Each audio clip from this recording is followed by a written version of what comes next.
오늘 우리에게 주시는 하나님의 말씀은 스바냐 3장 14절에서 17절까지의 말씀입니다. 시온에 따라 노래할지어다. 이스라엘아 기쁘게 부를지어다. 예루살렘 따라 전심으로 기뻐하며 즐거워할지어다. 여호와가 내 형벌을 제거하였고 내 원수를 쫓아냈으며 이스라엘 왕 여호와가 내 가운데 계시니 내가 다시는 화를 당할까 두려워하지 아니할 것이라. 그날에 사람이 예루살렘에 이르기를 두려워하지 말라. 시온아 내 손을 늘어뜨리지 말라. 너의 하나님 여호와가 너의 가운데에 계시니 그는 구원을 베푸실 전능자이시라. 그가 너로 말미암아 기쁨을 이기지 못하시며 너를 잠잠히 사랑하시며 너로 말미암아 즐거이 부르며 기뻐하시리라 하리라. 이는 우리에게 주시는 하나님의 말씀입니다. 아멘. 오늘 제가 재미있는 이야기로 말씀을 시작하려고 하는데 여러분들이 대부분 안 웃으실 수도 있습니다. 그런데 제가 지금 들려드리는 이야기는 몇 년 전에 영국 과학협회에서 세계에서 가장 재미있는 유머로 선정된 그런 이야기입니다. 그러니까 여러분이 안 웃으셔도 제 책임은 아닙니다. 여러분 책임입니다. 유명한 탐정 셜록 홈즈에 관한 이야기인데요. 유명한 탐정인 셜록 홈즈와 그의 조수이자 친구인 왓슨이 어느 날 캠핑을 갔답니다. 텐트도 치고 강가에서 낚시도 하고 즐겁게 조용한 한때를 보냅니다. 저녁이 되어서 함께 지나온 우여곡절들을 함께 이야기를 나누다가 잠이 듭니다.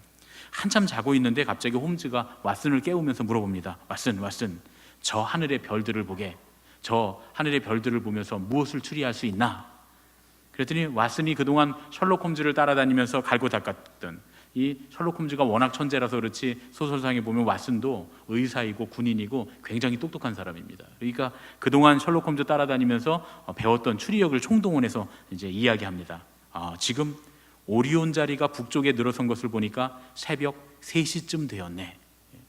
저 수많은 별들 중에서는 태양과 같이 행성을 갖고 있는 별들이 많을 테니까 그 행성들 중에는 분명히 지구와 같은 별이 있을 것이고 그곳에는 우리와 같은 외계 생명체가 있는 것이 분명할 걸세. 이렇게 추리를 합니다. 그러면서 홈즈에게 자네는 어떻게 추리했나? 하고 물어봅니다. 한참 이야기를 들으며 별을 보고 있던 홈즈가 나지막하게 왓슨에게 이렇게 이야기합니다. 왓슨, 누군가 우리 텐트를 훔쳐갔네. 많이 안 웃으실 줄 알았습니다. 한참 자다가 눈을 떠보니까 별이 보이더라는 거예요. 그러니까 별을 보고 추리하라 그랬더니 여러 가지 추리들을 했는데 사실은 텐트를 훔쳐가서 텐트가 없으니까 별이 보이는 거죠. 누워서. 그런 이야기입니다. 이게 영국 과학협회에서 선정에 따르니까 재미없을 수도 있습니다. 저도 한참 동안 이해 못하고 있다가 다시 읽어보고 이해했습니다. 무슨 얘기를 하려고 이 얘기를 했냐 하면 우리가 참 많은 걸 알고 있죠. 우리는 참 많은 걸 알고 있습니다. 현대인들은 더더군다나 많은 지식을 갖고 있습니다. 미디어를 통해서 또 수많은 책들을 통해서 우리가 많이 공부했고 또 현대인들의 교육 수준이 참 높은 편입니다. 우리가 갖고 있는 지식, 가치관 이런 것들을 기준으로 우리는 세상에 일어나는 모든 일들을 판단하면서 살고 있습니다. 그런데 중요한 것, 혹시 정작 우리가 간과하고 있는 진짜 소중한 것들이 있지 않을까 하는 생각이 들었습니다. 우리의 모습이 마치 세상을 판단하면서 살아가지만 텐트를 잃어버리고도 하늘의 별을 보면서 외계인을 추리하는 그런 왓슨과 같은 우스꽝스러운 모습의 삶을 살고 있지는 않은가, 이 가정의 달에 우리가 한번 생각해 봤으면 좋겠다, 그런 이야기입니다. 저는 자주 좋은 분들을 만나면 우리나라의 정치 상황이라든가 혹은 미국과 중국의 경제전쟁 이런 것들, 우리나라의 경제 상황 이런 것들에 대한 이야기를 많이 듣습니다. SNS상에 이렇게 페이스북 같은 데 가보면 그런 것들을 이제 지인들 중에서 그런 이야기들을 하는 분들이 참 많은데 그걸 보면 참 대단하다. 정말 해박한 지식을 갖고 있구나. 우리가 현대를 살고 있는 모든 이 세계의 정세와 이 국가의 정세와 우리 삶의 모든 측면에 있는 것들을 해박한 지식을 갖고 있는 분들이 참 많습니다. 그리고 또 그분들이 그런 것들에 대해서 참 걱정을 많이 하고 그런 것들을 봅니다. 그런데 그런 이야기들을 들을 때 저렇게 세계적인 정세나 혹은 이 국가의 어떤 위기나 이런 것들에 대해서는 저렇게 해박한 지식을 갖고 그것들을 생각하고 고민하고 있는데 과연 저분들의 가정에서는 어떤 분들일까 하는 생각을 좀 해봅니다. 사실 우리가 먼저 생각해야 할 일들은 이 세계적인 정세나 뭐 국가의 정세 이런 것들은 아닙니다. 수신제가 치국평천하라고 하지 않았습니까? 무엇보다 먼저 우리 주변의 관계들로부터 좋은 관계를 맺어가는 것이 우리에겐 가장 중요하다, 그렇게 생각합니다. 제가 처음 목회를 나갔을 때 전도사로 목회를 나갔는데 작은 교회에 갔어요. 그래서 유치부, 아동부, 중고등부, 청년부까지 제가 다 맡아서 전도사 사역을 했습니다. 그때 우리 아동부 부장 집사님이 계셨는데 저한테 정말 잘해주셨습니다. 이제 여름 행사가, 이렇게 작은 교회는 전도사님들이 여름 행사가 되면 굉장히 바빠요. 우리 교회는 전도사가 저밖에 없었기 때문에 여름 행사가 시작되면 교회에서 그냥 먹고 자는 거예요. 그러면 유치부 성경학교, 아동부 성경학교, 중고등부 수련회, 청년부 수련회 이렇게 하고 나면 이제 한 달이 방학이 다 지나가는 겁니다. 그냥 지나가는 정도가 아니라 정신없이 지나갑니다. 수련회 준비하고 뭐 다녀오고 아이들하고 복가치고 그러다 보면 정말 정신없이 세수할 시간도 없이 지나갑니다. 한 번은 제가 그렇게 정신없이 복가치면서 사역을 하고 있다가 옷을 갈아입으려고 옷장을 열었는데 그만 제 빨래가 전부 다 없어진 거예요. 너무 당황했습니다. 아니, 깨끗한 옷을 훔쳐간 것도 아니고 누가 입 다 벗어놓은 빨래를 죄다 훔쳐간 거예요. 속옷까지 싹 훔쳐갔습니다. 그래서 제가 너무나 황당하고 당황했습니다. 그런데 알고 보니까 우리 아동부장 집사님이 훔쳐가신 거예요. 다음날 속옷까지 착착 곱게 접어갖고, 참 그때는 쉽지 않았는데 그 건조기가 있으셨던 모양이에요. 그러니까 그날 훔쳐가서 그 다음날 다 건조까지 해갖고 착착 접어갖고 다 갖다 주신 거예요. 근데 여자 집사님이고 저는 총각 전도사 아닙니까? 얼마나 부끄럽습니까? 아니 집사님, 그렇다고 속옷까지 갖고 가셔서 빠시면 어떡하냐고. 그랬더니 이분이 서울 분인데요, 사투리를 하시더라고요. 아유 전도사님 아줌마인데 어때요 이러시더라고요. 되도 않는 사투리를 웃으면서 가져다 주셨습니다.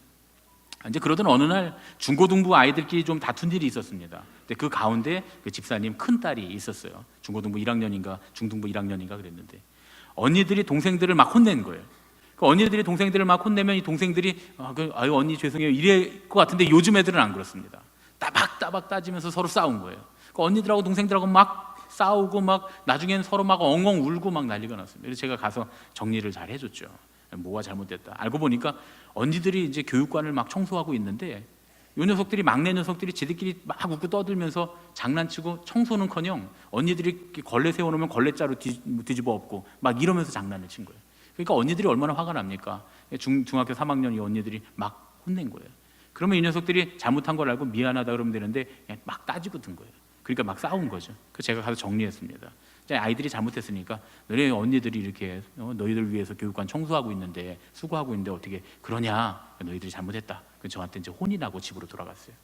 그리고 이제 며칠 있다가 우리 집사님하고 저하고 같이 차를 타고 뭐 이제 성경학교 준비하러 물품 사러 갈 일이 있었습니다. 가고 있는데 조용히 저한테 그러시는 거예요. 우리 딸은 사촌들 중에서도 제일 맞이라서 늘 동생들 챙기는데 치여 살아요. 그러면서 하는 말씀이, 교회에서라도 언니들한테 사랑받고 귀염받고 그랬으면 좋겠는데 언니들이 늘 일만 시키고 아이한테 따뜻하게 대해주지 않아서 속상하다는 그런 얘기였습니다. 며칠 전에 무슨 일이 일어났는지 제가 알잖아요. 누가 잘못했죠? 그 집사님 딸이 잘못했어요. 누가 보더라도 잘못한 겁니다. 그래서 제가 그러면 안 되는데, 지금 같으면 그렇게 얘기 안 할 것 같은데 그때는 총각 전도사라 제가 좀 용감했습니다. 그래서 뭐라고 얘기했냐면, 아니 교회학교 부장님께서 그런 말씀하시면 어떡하냐고 말이죠. 교회도 다 질서가 있고 애들도 다 그 질서를 따라서 성장하고 자라야지, 내 딸이라고, 아동부장님 딸이라고 특별히 잘못한 일에도 눈 감아주고 사랑만 받았으면 좋겠다고 하시면 안 된다고 말이죠. 그게 얼마나 이기적인 생각이냐고 제가 이렇게 얘기했어요. 정말 그게 얼마나 이기적인 생각이냐고 얘기했습니다. 제 생각엔 잘못했거든요. 분명히 명백하게 아이들이 잘못했어요.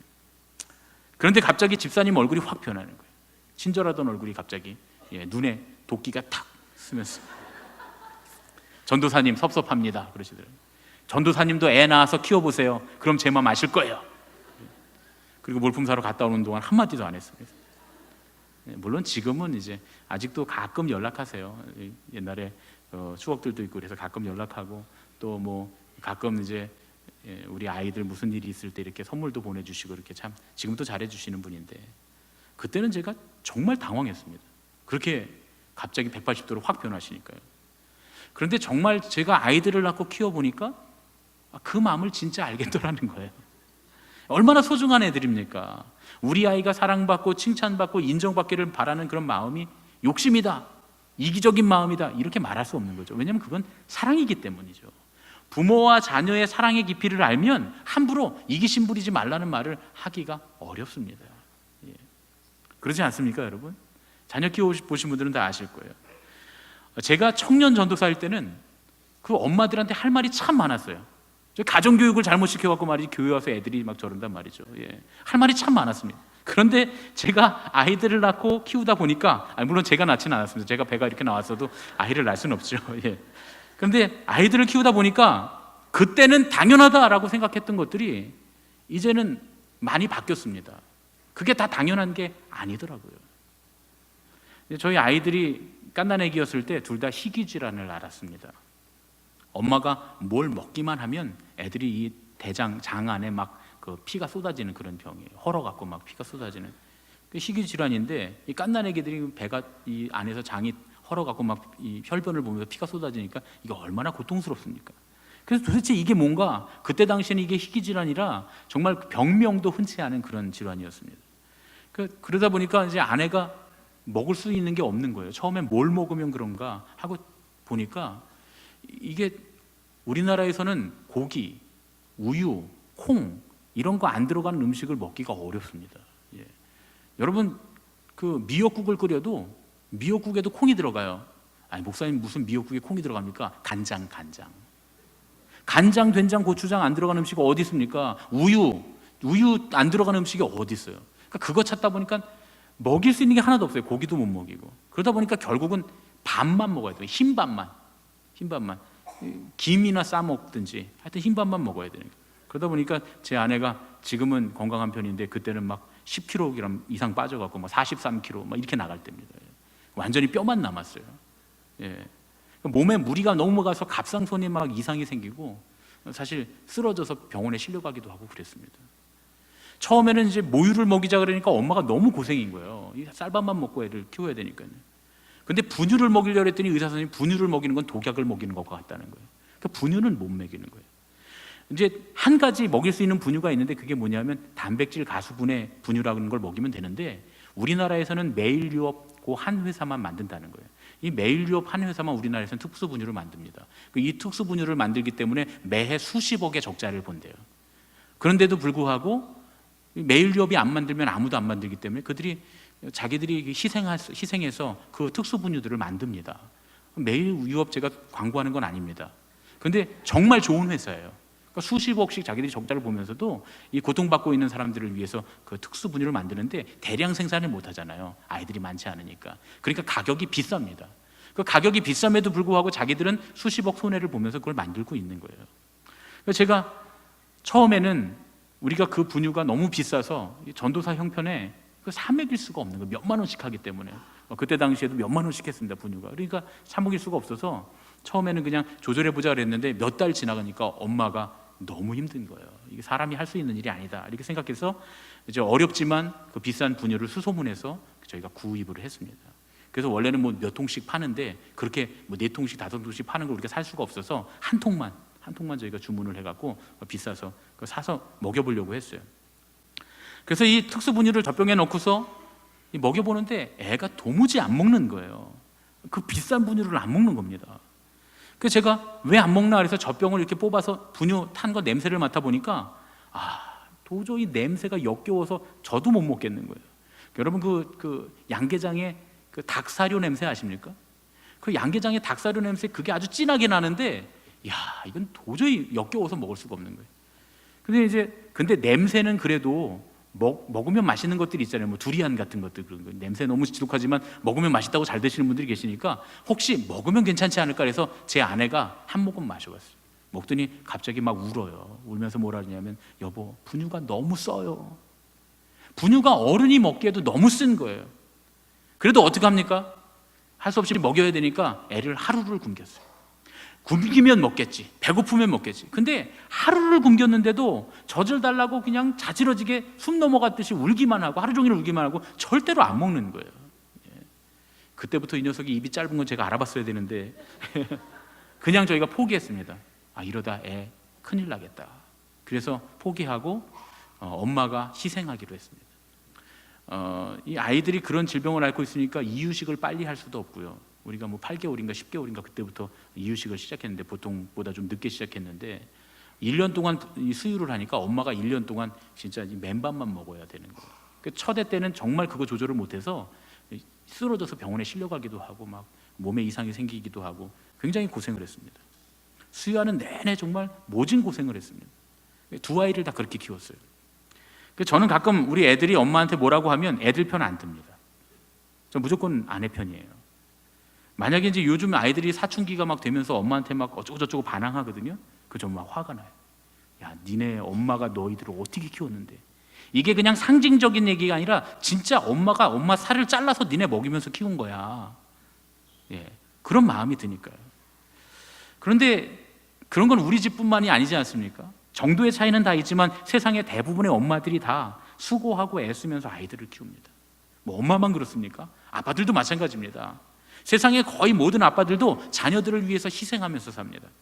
제가 예전에 봤던 영상이 하나 있는데 그런 게 있었어요. 청소년 아이들에게 설문조사를 하는 거예요. 근데 이제 지금 정확히 제가 기억이 안 납니다. 영상 찾아보려고 했더니 못 찾겠더라고요. 이제 살 날이 몇 년 안 남았대요. 뭐 2년인가 밖에 안 남았다 하는 거예요. 그 아이들한테 너희가 이제 시한부 판정을 받게 됐는데 둘 중에 하나를 선택하라는 거예요. 한 가지는 꿈을 향해서 계속 나아가는, 꿈을 이루려고 계속 노력하는 것이고, 다른 한 가지는 꿈을 포기하고 5억을 받는 거예요. 그래서 아이들한테 둘 중에 하나를 선택하라니까 이 청소년 아이들이 대부분 다 5억을 갖겠다는 애는 하나도 없어요. 다 꿈을 향해서 계속 나아가겠다. 나는 꿈을 선택합니다. 아이들이 다 그렇게 선택을 하더라고요. 그런데 그때 영상이 나옵니다. 영상이 나오는데 누가 나오냐면 그 아이들의 아빠들이 나오는 거예요. 아버지들이 나오는데 똑같은 질문을 합니다. 똑같은 질문을 던지니까 아버지들이 뭐라 하냐면 우리는 꿈을 포기하고 나는 5억을 선택하겠다 이렇게 얘기하는 거예요. 왜 그렇습니까? 내가 우리 자녀들한테 나의 아내에게 잘 해준 것이 없어서, 내가 이렇게 빨리 죽어버리면 우리 가족들이 먹고 살기 힘드니까 내가 조금이라도 우리 가족들을 위하는 길은 내 꿈 쫓는 이런 게 아니라 5억을 받아서 우리 가족들에게 남겨주는 것이다. 이렇게 다 아빠들이 정말 한 명도 빠짐없이 똑같이 얘기하는 겁니다. 지금까지도 가족들을 위해서 자기 꿈을 포기하고 살아왔는데 이제 얼마밖에 남지 않았는데 누가 5억을 준다면 그 꿈은 얼마든지 포기할 수 있고, 그리고 이제 자기의 꿈보다 늘 가족들을 생각하며 살고 있는 그 아빠의 모습들이 그 장면으로 지나갈 때 자녀들이 그걸 보면서 다 눈물을 흘리는 그런 영상입니다. 아빠들 늘 그렇게 살죠. 아빠들 중에 자기 꿈 쫓아 사는 사람들이 얼마나 있겠습니까? 자녀들을 위해서, 가족들을 위해서 그렇게 더 생각하며 희생하고 다들 살죠. 그러니까 제가 총각 때는 부모님들한테 할 말이 많았습니다. 애들 그렇게 키우면 안 된다고 말이죠. 그런데 제가 아이들 낳고 아버지가 되고 보니까 별로 할 말이 없어요. 다 고생이죠. 다들 고생하고 있습니다. 다들 정말 애쓰고 있습니다. 참 애쓰고 있습니다. 그래서 그런 의미에서 하나님 사랑과 가장 닮은 사랑을 부모님의 사랑이다 이렇게 우리가 흔히들 표현합니다. 자녀들을 보면서 어쩔 줄 몰라 하는 그런 기뻐하는 모습, 오늘 스바냐서에 나온 하나님의 모습이 바로 그런 모습이잖아요. 그 백성, 그 자녀들을 보면서 어쩔 줄 몰라 하시는 그 하나님의 사랑, 그 사랑을 누구보다 더 이해할 수 있는 사람들이 바로 부모님들 아니겠습니까? 그런데 사실은 부모님들뿐만이 아니죠. 오랜 세월 병든 남편이나 병든 아내를, 병든 가족을 돌보는 그런 분들도 계십니다. 부모님을 고생스럽게 봉양하면서 헌신하는 그런 자녀들도 있죠. 시부모님을 모시는 며느리, 처부모님을 모시는 사위도 있습니다. 모두들 다 하나같이 고생스럽지만 당연하게 마땅히 그 일들을 감당하고 있는 분들이 많습니다. 그래서 이런 일들을 하시는 분들은 모두가 다 조금씩은 조건 없이 주시는 이 하나님의 사랑을, 거룩하신 사랑을 이해하고 있는 사람들이다. 저는 그렇게 생각합니다. 위대한 사랑이죠. 위대한 사랑. 오늘 말씀을 가만히 보면 정말 참 위대한 사랑을 발견할 수 있습니다. 이스라엘 백성들이 그렇게 하나님을 배반하고 죄를 지었는데도 불구하고, 이방 신들을 섬기고 하나님을 버리고 약속을 저버렸는데도 불구하고 어떻게 하나님께서 이스라엘을 이렇게 사랑하실 수가 있을까? 여러분, 스바냐서는 예언서 아닙니까? 하나님께서 하나님을 버린 민족에 대해서 심판하시겠다는 내용이 그 안에 들어있지 않습니까? 그런데 그럼에도 불구하고 어떻게 이렇게 어쩔 줄 몰라 하시면서 그들을 사랑하실까? 계속 심판하겠다, 멸망시키겠다, 너희들 심판받을 것이다, 이렇게 말씀하시면서도 하나님이 늘 그렇게 그들을 사랑하시는 거예요. 예언서의 끝이 대부분 그렇습니다. 당장이라도 심판하실 것처럼 불호령을 내리시다가도 다시금 사랑의 몸부림치시는 그 하나님을 예언서에서 우리가 만날 수가 있습니다. 호세아서 11장 8절, 제가 이 스바냐서 말씀과 똑같이 좋아하는 말씀이 하나 있는데, 호세아서 11장 8절 말씀입니다. 우리 함께 읽겠습니다. 에브라임이여, 내가 어찌 너를 놓겠느냐? 이스라엘이여, 내가 어찌 너를 버리겠느냐? 내가 어찌 너를 아드마같이 놓겠느냐? 어찌 너를 스보임같이 두겠느냐? 내 마음이 내 속에서 돌이키어 나의 긍휼이 온전히 불붙듯 하도다. 불과 이 말씀 보면 한 절 위에만 해도 죄악 가운데서 스스로 자멸해 가고 있는 이스라엘을 향해서 하나님 심판하시겠다, 불같은 날선 검 같은 그런 심판의 말씀이 기록되어 있는데, 하나님이 끝끝내 당신의 가슴이 불붙는 것 같아서 당신의 백성을 심판하지 못하시겠다는 거예요. 하나님이 이렇게 이스라엘 백성들을 사랑하십니다.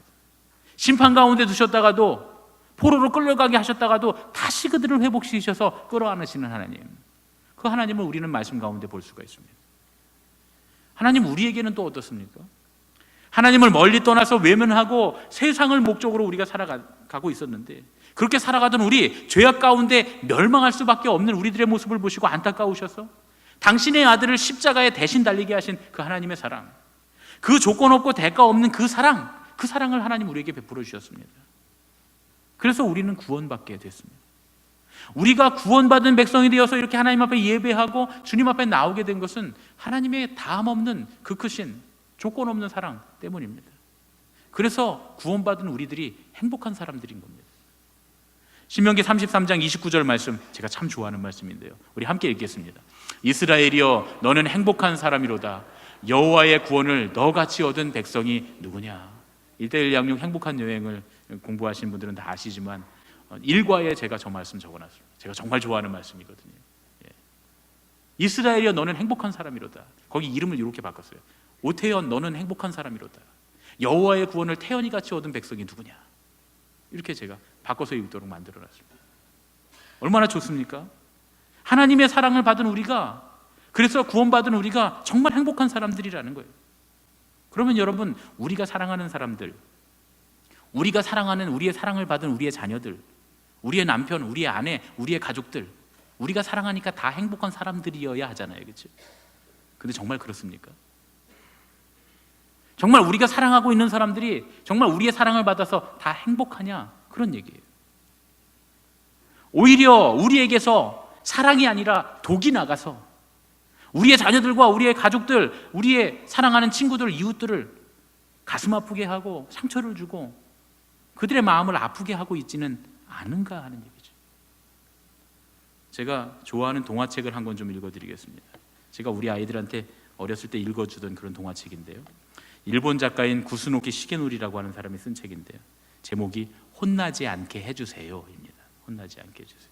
제가 동화를 가지고 설교하는 게 몇 편이 있는데 그 중에 오늘 이 말씀, 제가 아주 좋아하는 동화입니다. 제가 처음에 이 동화를 읽었을 때 한참 울었습니다. 아마 내용을 보시면 여러분들 아실 거예요. 제가 동화 구연을 오늘 좀 한번 하겠습니다. 혼나지 않게 해주세요. 구스노키 시게노리. 나는 맨날 혼나. 집에서도 혼나고 학교에서도 혼나. 엄마는 일하다 가끔 늦게 와. 그럴 때 나는 동생이랑 놀아줘. 하지만 내 동생은 나랑 놀 때면 꼭 때를 써. 이런 엉터리 종이 접기는 싫어. 엄마처럼 예쁘게 접어달라고. 시끄러. 오빠한테 대들래? 내가 화를 내면 동생은 바로 울어버려. 그리고 엄마가 올 때까지 계속 울어. 어떨 때는 울음을 그쳤다가도 엄마가 오면 다시 울기 시작해. 다 겪어보신 일이죠. 동생이 운 날이면 나는 꼭 엄마한테 혼나. 또 동생을 울렸구나. 이제는 속으로 생각하는 거예요. 동생이 먼저 때를 쓰니까 그렇지. 아직 숙제도 안 했어? 동생이랑 놀아주느라 못했단 말이야. 하지만 내가 그렇게 말하면 엄마는 더 많이 화를 낼 게 뻔해. 그래서 나는 입을 꾹 다물고 고개를 돌려버려. 고개를 돌린 채 아무 대꾸도 않고 혼나기만 해. 에잇, 나는 맨날 혼나. 저 모습 어디서 많이 본 모습이죠. 아들 키운 분들은 다 한 번씩 본. 나는 학교에서도 맨날 혼나. 오늘 쉬는 시간에 마사오와 다케시가 축구를 하면서 나를 끼워주지 않는 거야. 그래서 내가 물었지. 나는 왜 안 끼워줘? 그랬더니 이러잖아. 넌 규칙도 모르고 내 멋대로만 하니까 끼워줄 수 없어. 나는 잔뜩 약이 올라서 말했어. 아, 그러세요? 나야말로 너희들이 놀아달라고 사정해도 같이 안 놀 거야. 그러고는 마사오를 발로 뻥 차고 다케시에게 주먹을 한 방 먹였지. 그랬더니 둘이 으앙 울음을 터뜨리잖아. 선생님이 달려오더니 나만 혼냈어. 또야? 속으로 또 얘기하는 거예요. 쟤네 둘이 먼저 약 올렸단 말이에요. 친구를 때리면 못 써. 하지만 쟤들이 먼저 끼워줄 수 없어 라고 했어요. 그건 내 마음을 때린 거나 마찬가지라고요. 그런데 내가 뭐라고 대꾸하면 선생님은 더 많이 화를 낼 게 뻔해. 그래서 나는 입을 꾹 다물고 고개를 돌려버려. 고개를 돌린 채 아무 대꾸도 않고 혼나기만 해. 에잇, 나는 맨날 혼나. 어제도 혼났고 오늘도 혼나고 틀림없이 내일도 혼나겠지. 나는 정말 참 착하구나 라는 말을 듣고 싶어. 그런데 엄마도 선생님도 나를 보면 늘 화난 얼굴이야. 엄마, 그렇게 화내면 얼굴에 주름 생겨. 며칠 전에 엄마한테 그렇게 말했다가 또 혼났어. 나는 엄마가 언제나 예뻤으면 해서 한 말이었는데. 학교에서는 쉬는 시간에 큰 소리로 노래를 부르다가 또 혼났어. 좀 조용히 해. 입학식 때는 목소리도 크고 무척 씩씩하구나 라고 했으면서. 어떻게 하면 혼나지 않을까? 어떻게 하면 칭찬받을 수 있을까? 나는 나쁜 아이일까? 초등학교에 입학해서 얼마나 좋았는데, 1학년이 돼서 얼마나 신났는데. 7월 칠성날에 우리 반 모두 쪽지에 소원을 적었어. 마사오와 다케시는 축구 선수가 되게 해주세요 라고 쓰고, 도모에는 피아노를 잘 치게 해주세요 라고 썼어. 나는 곰곰이 생각했어. 내가 정말로 바라는 건 뭘까? 빨리 안 쓰고 뭐하니? 골똘히 생각하다가 선생님에게 또 혼났어. 나는 학교에 들어와서 배운 글자로 꼭 이루어졌으면 하는 소원을 적었어. 한 글자 한 글자 정성껏 적었지. 혼나지 않게 해주세요. 다 쓰고 보니 또 내가 맨꼴찌였어. 아, 또 혼나겠다. 그렇게 생각하면서 선생님에게 소원 쪽지를 냈어. 선생님은 물끄러미 쪽지를 보았어. 한참 동안 뚫어져라 내 소원만 보고 있었어. 아, 선생님이 울고 있지 뭐야? 선생님이 늘 혼내기만 했구나. 미안해. 참 잘 썼네. 정말 좋은 소원이구나. 선생님이 칭찬을 하다니 나는 깜짝 놀랐어. 이렇게 빨리 소원이 이루어질 줄이야. 그날 밤 선생님이 우리 집에 전화를 했어. 엄마는 선생님과 오래오래 이야기를 나눴지. 전화를 끊고 엄마는 언제나 동생을 안아주듯이 나를 안아주었어. 미안해, 엄마가 혼내기만 했지. 그렇게 말하면서 나를 꼭 안아주었어. 동생이 부러운 듯 쳐다보잖아. 그래서 내가 동생을 안아주었어. 너희 둘 다 엄마한테는 보물이란다. 엄마는 나와 동생을 한참 동안 안아주었어. 하나님 고맙습니다. 정말 고맙습니다. 저는 오늘 하늘만큼 땅만큼 행복합니다. 앞으로 더 착한 아이가 되겠습니다. 요 마지막 장은요, EBS에서 이 동화를 읽어주는 영상이 나왔더라고요. 그런데 요 마지막 장은 빼먹었어요. 이게 결론인데 종교 색채가 있어서 빼먹은 것 같아요. 하나님 고맙습니다. 정말 고맙습니다. 저는 오늘 하늘만큼 땅만큼 행복합니다. 앞으로 더 착한 아이가 되겠습니다. 이게 결론이거든요. 작가가 이렇게 구스노케 시게노리 씨가, 이 선생님이 아마 이 아이의 그 소원 쪽지를 보고 이 동화를 만드신 것 같아요. 이렇게 썼습니다. 혼나지 않게 해주세요. 이 소원이 적힌 작은 종이를 보았을 때 나는 왈칵 눈물을 쏟을 뻔했습니다. 소원을 적은 남자아이는 어른들에게 자주 혼났을 테지요. 이 아이는 신나서 한 행동이 어른이 보기에는 너무 지나치거나 분위기와 맞지 않았을 수 있습니다. 또 어른을 귀찮게 했을 수도 있고요. 그것 때문에 아이는 혼이 났을 겁니다. 아이는 스스로 느끼고 있습니다. 자기는 어떻게 행동하든지 혼나기만 한다는 것을요. 그리고 생각하겠지요. 자기가 혼날 일을 하지 않으면 엄마는 웃는 얼굴로 자기를 볼 것이고 선생님은 칭찬을 해줄 거라고요. 또 친구들은 자기와 놀아줄 테고요. 그런데 아이는 자기 마음속의 생각을 엄마나 선생님, 친구들에게 털어놓지 못합니다. 대신 종이에 한 글자 한 글자 정성껏 씁니다. 혼나지 않게 해주세요. 이것은 이 아이가 하늘로 보내는 기도와도 같은 말입니다. 많은 아이들이 이 책 속에 나와 같은 고민을 해본 경험이 있을 겁니다. 부디 우리 어른들이 선입견 없이 순수한 눈으로 아이들을 바라보면 좋겠습니다. 그래서 그 마음속에 있는 간절한 생각을 알아차렸으면 좋겠습니다. 구스노케 시계놀이.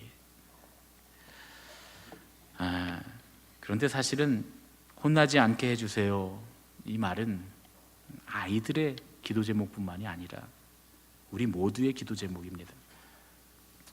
어린아이든 장성한 사람이든 누구나 다 칭찬받고 싶어 합니다. 가족들과 이웃들에게 인정받고 싶어 합니다. 저도 말씀을 준비하면서 이 동화책을 다시 한번 읽으면서 그런 생각을 했어요. 제 아내한테, 우리 아이들한테, 그리고 여러분들한테 당신은 참 좋은 남편이에요. 당신 덕분에 행복해요. 아빠는 참 좋은 아빠예요.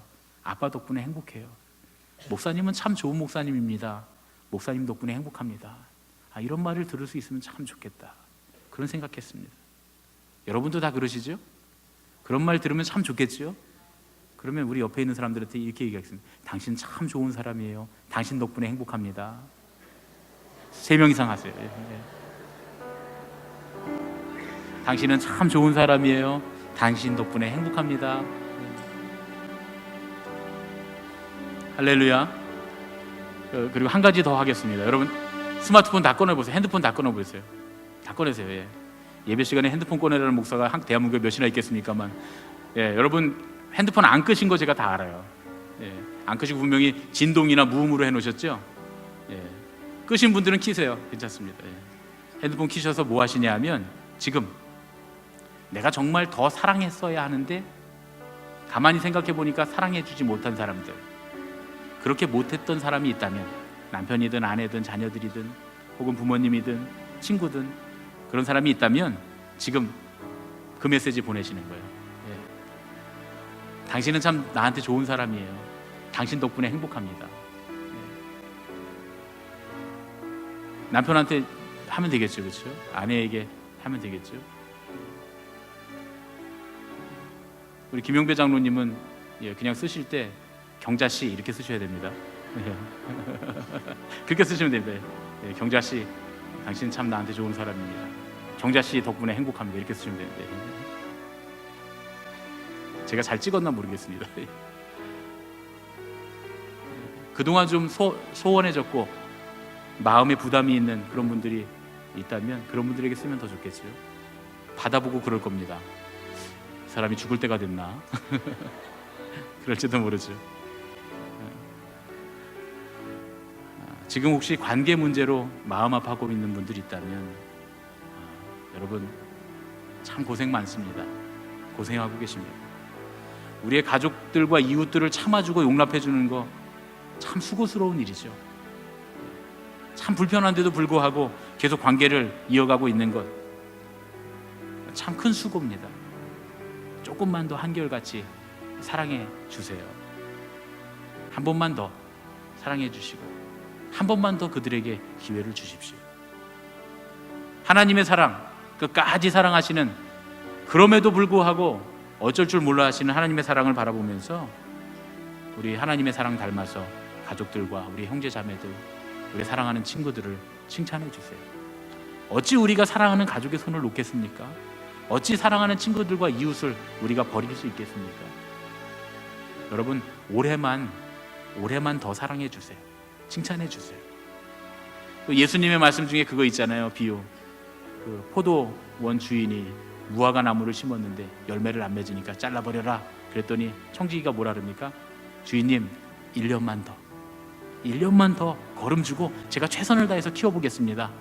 그때도 열매 못 맺으면 그때는 잘라버리십시오.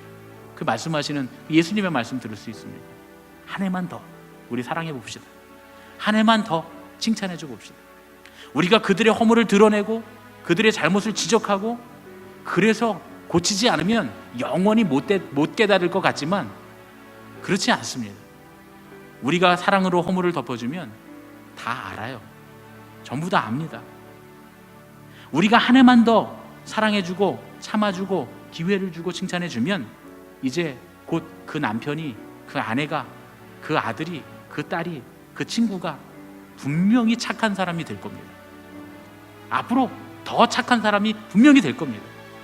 우리가 그들을 진짜로 사랑하고 그들을 위해서 진짜로 기도하고 있다면 분명히 올 한 해가 지나고 난 다음에 다 착한 사람들이 될 겁니다.